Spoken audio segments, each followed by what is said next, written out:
Good morning, ladies and gentlemen. Paul here coming at you with a crypto coffee update where we talk about news, happenings, conferences, and other sorts of exciting tangibles that are occurring here in the intangible world of crypto. So join me, if you will, for the namesake of the video in what we call our simultaneous sip. Cheers. Coffee is fantastic. It truly is. Now, you know what else is fantastic? A new all-time high for the year for Bitcoin, $5,106 as you can see here, in an overnight price spike, at least overnight for my time zone, that left the entire field of digital assets green, except for a few little outliers here and there. It seems as though a sea of green has pervaded the entire market, breathing some new life into the enthusiasm and excitement for everyone in the crypto space. We have seen a bit of retracement heading over to Masari on-chain FX. You can see the price is retraced to 4,700. However, that's still 16% up on the day, which is awesome to see, and as said, has definitely instilled a notion of exuberance, at least for the time being, in the crypto community. And you know who called this perfectly? Origami Oracle. This man is fantastic. We've been working together for about 2 years now. He's the local resident technical analyst for Cryptide, and the man strives for objectivity. Unfortunately, in the technical analyst space, it seems as though there's not necessarily the incentive to strive for objectivity, especially considering the following that you can garnish from doing this kind of thing. But as said, this gentleman called it near perfectly. This is something that was a very big contrarian opinion just a few days and even a week ago. So really amazing to see. Congratulations to my dear friend here, and he's over in the Cryptide Discord hanging out, giving out information about his perspective that could perhaps help to frame what you may ultimately decide to do. None of us offer financial advice. We're just here to give you what we see in the markets and ultimately try to provide you the most objective information that we can suss out of this huge growing space. So congratulations again to my dear friend. Go check him out on the Discord, and here's his Twitter. I'll link that below in the description. Not only that, keep in mind that we're going to see a halving of the Bitcoin block reward here in 2020. Here's a chart courtesy of, where you at? Charts BTC, another fantastic Twitter account worth following in my opinion. And you can see here the original block reward was 50 Bitcoin, then 25. Now it's 12.5, and come 2020 it will drop down to 6.25. Generally, this precipitates a nice rise in market price. However, only time will tell. We could say this is precedent, and it is to a degree. However, keeping in mind Bitcoin is only 10 years old, this precedent isn't necessarily ironclad. There's not really much we can compare it to. So with that said, only time will tell, but this is something as well to keep in mind. Now, less exciting news, well, perhaps just as exciting, but less positive, we could say. BitHum, a massive Korean cryptocurrency exchange, has been hacked for the second time in the course of 1 year. Previously, they lost $30 million. However, it seems this time they lost about 20 million of EOS and XRP. Definitely not a good look. Interestingly enough, it seems as though Whale Panda, a popular Twitter account, happened to notice that BitHum had to pay $28 million worth of back taxes and now lost $30 million less than 2 weeks later. The timing is definitely strange, but of course, correlation does not always equal causation, so we're going to kind of keep our tongue in cheek on that one and look at it as potentially suspicious, but assume good faith for the time being. Just something to consider. And keep in mind, this is definitely not something that is positive for the Korean community that is into crypto. There was an exit scam by Purebit. You also have Coinbin, which filed for bankruptcy after their $26 million hack. And this is something that perhaps is a result of, in part, the kimchi premium, which I love that the article points out. So great shout out to the author of this article for throwing that in there, because ultimately the kimchi premium saw a lot of money sloshing around Korea during the last 2017. Early 2018 bull run, and so much so that some digital assets were priced markedly above the rest of the world's average, just due to the localized demand for said asset. So very interesting stuff was going on there, caused a lot of money to slosh around, and unfortunately perhaps this led to a situation in which exchanges were trying to grow as quickly as possible while not necessarily instilling the best in practice for security. The article indeed mentions that hot wallet balances must sit at an absolute minimum to maintain necessary liquidity at exchanges. Anything more and you risk a disproportionate loss of your funds due to a system hack, which seems to be what occurred for BitHum. So no word yet as to whether or not there's a disproportionate amount of money in their hot wallets, and only time will tell as information comes forward. We'll keep keep you informed on that, as well as the weird proximity to the back taxes that they owe. So, yeah, as said, we will keep you up to date. And 2 new cryptocurrency bills from U.S. Congress are working their way through to hopefully instill preventative measures against market manipulation and help to instill a notion of competition in digital assets and cryptocurrencies for the U.S. These bills are titled the U.S. Virtual Currency Market and Regulatory Competitiveness Act of 2019 and the Virtual Currency Consumer Protection Act of 2019. As always with government, things that just eloquently roll off the tongue and are so easy to remember. So what you can see here is a quote from Congress: virtual currencies could have a significant effect on the economy, and regulation of them may be important to protect investors, deter bad actors, create market certainty, and ensure American competitiveness in an evolving global marketplace, according to the bills. Now, while this is something that may seem exciting on the surface, this perhaps highlights the ever slow nature of government relative to developments in the space.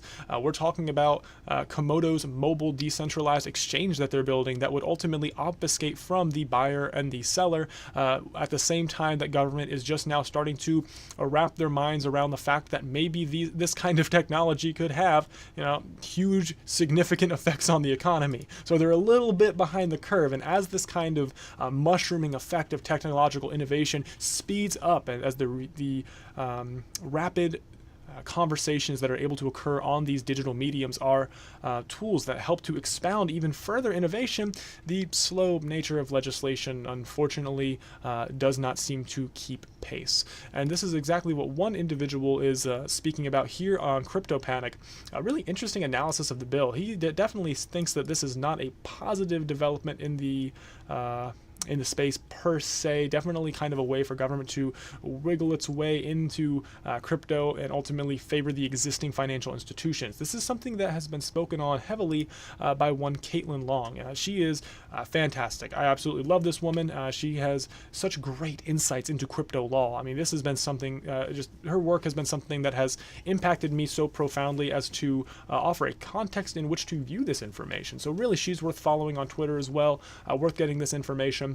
And here she's talking about the fact that South Carolina recently proposed joining the Wyoming-style consortium of laws that will govern digital assets and cryptocurrencies, which it runs almost antithetically to the Uniform Law Commission's what was their proposed called Models Act, and ultimately it seems, or Model Acts rather. It seems as though they've stepped back from that. So now the Uniform Law Commission says, refrain from enacting not only the Model Acts but also Wyoming's SF 125, which is the Wyoming bill, the consortium or collection of various bills that we talked about that make up the Wyoming blockchain kind of law setup. And it seems Missouri is doing that, as well as said, South Carolina.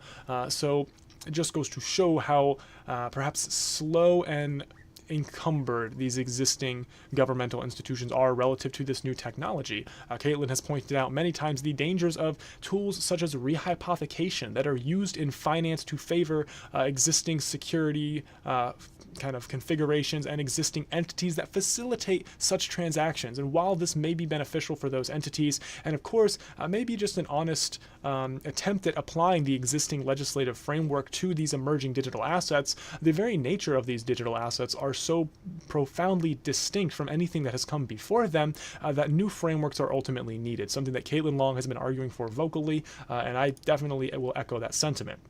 Another extremely intelligent individual is Drew Hinks. It's been said we stand on the shoulders of giants, and I feel that every time I do a Crypto Coffee update.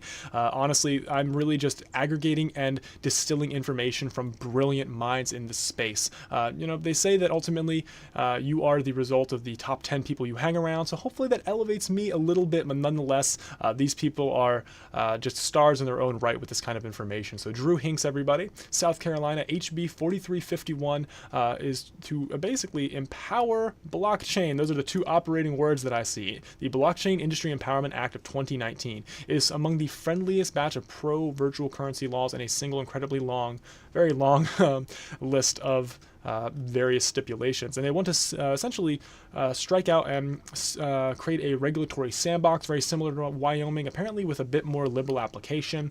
I haven't had time to read through this in its entirety, but it's definitely very liberal, especially compared to the model acts, and perhaps even the Wyoming acts. And I tweeted out it's encouraging to see southeastern U.S. states stepping up to the plate and looking to offer some safe havens for virtual currencies. I'm in the southeast, and it's really great to see my local area starting to make moves. All right, so a few little pieces to tie up here, little pieces of news. I'm trying to keep the Crypto Coffee updates a little bit shorter, keep them a bit more digestible for you all. I find it helps me to stay much more high energy, offer a more coherent, pointed analysis of the news, and perhaps even I'll start to do these more frequently with some of the odds and ends articles that I find relevant and beneficial, but perhaps not so much as to include in the big Crypto Coffee update, the takeaway for the next few days. Now, Tron has announced collaboration with the Japanese government to maintain regulation standards. That sounds good until you realize that Tron is supposed to be a decentralized platform, meaning that any kind of censorship would ultimately be extremely difficult to enforce. However, that doesn't seem to bother Tron and Justin Sun, as they've both tweeted out talking about the fact that they will not endorse any existing gambling apps and ultimately will do their best to remove these gambling apps from their ecosystem. So very interesting stuff. Tron is what's known as a delegated proof of stake system, meaning that a select group of individuals are voted upon and delegated to be the block producers for that ecosystem, for that platform. What this means is that a seemingly opaque to a degree list of block producers are running Tron, and ultimately they have the ability to redact information that may run against Japanese governmental regulations. So if this sounds like a notion of applying authority, it is. And ultimately, that's okay to a degree. Personally, I believe that some semblance of authority is needed in any of these crypto systems. Even in Bitcoin, miners have authority to make decisions and ultimately can decide not to broadcast various transactions. While this is an extremely limited level of authority, nonetheless, you have to have some kind of systems that tell users who does what and where. A completely permissionless system means anyone could just walk in and turn the thing off. So you need to have a robust rule set to a degree. Tron, however, perhaps oversteps this boundary and ultimately has a rule set that instills so much authority to a certain caliber of users on the platform that it doesn't ultimately have the platform's users' best interest in mind. This is ultimately the biggest issue with any concentration of powers, is how to distribute that in a fair way and make sure that representatives are held accountable. So this could be good, this could be bad. Personally, I don't see it as the most positive development, but I'm curious what you all think. Do you think this level of regulatory compliance being enforceable is beneficial, or perhaps have we taken the long way back to centralized legacy systems that don't necessarily capitalize in the most beneficial way on the exciting development of distributed systems? Now, ultimately, here is something you can review to perhaps give you some more context for that. It's just a Hacker Noon article from 2017 talking about proof of stake. It's an explain like I'm 5, so it's very straightforward. And it a bit more succinctly explains the mechanisms that are in delegated proof of stake, that are at play that would influence these kind of decisions, and the ability in the first place to redact various applications built on top of a network. So I'll put this below in the description as well for your perusement, so you can consider for yourself, come to your own conclusion about whether or not you think this is a beneficial move for this ecosystem. Now, to wrap us up, we have Digital Currency Group. They have released the blockchain deal data for 2016 to 2018. So 2 healthy years of data about just blockchain capital raises. And you could see here that the seed round, of course, has the most deals. Ultimately, Series C Plus is not that popular with these kind of raises, showing that ultimately it seems they gain enough capital either in seed round or Series A before heavily tapering off with only a few projects needing additional raises. And you could see the ultimate average round size indicated by the gray bar has been rising slowly but surely. So the average size of each round is going up, but there's a bit of fluctuation in the average pre-money / cap. So moving on down, we have again round size with a bit of fluctuation, but ultimately new all-time highs for 2018. Same with the pre-money. And again, for the United States International, moving on up. So this is just robust, fantastic data offered by a very large entity in the space that you can peruse at your own leisure to get an idea as to perhaps what jurisdiction may be most applicable in the future, and ultimately whether the United States will remain the predominant ecosystem for blockchain, as we saw a few crypto coffee updates ago. Most of the capital raises are indeed happening in the good old US of A, but given some of the contentions we're seeing on the legal side of things, what do you guys think? Will this persist into the future? Ultimately, will some of these bills that have been passed by the Congress, will this influence in a positive or negative way our ecosystem? One thing's for sure, the price doesn't seem to be slowing down for any legal considerations specific to the US. So fascinating stuff happening all across the board. That's really all we have for the day. Let me know what you think of this kind of content below in the comments. And as said, in the description, not only are all the sources we talked about linked below, but as well a link to the Discord where you can check out all kinds of conversation and information happening live, real time. So with that said, much love everybody. This is Paul signing off. We are Cryptide, and remember, the tide is rising. And hopefully it's rising as fast as the Bitcoin price did today. Whew.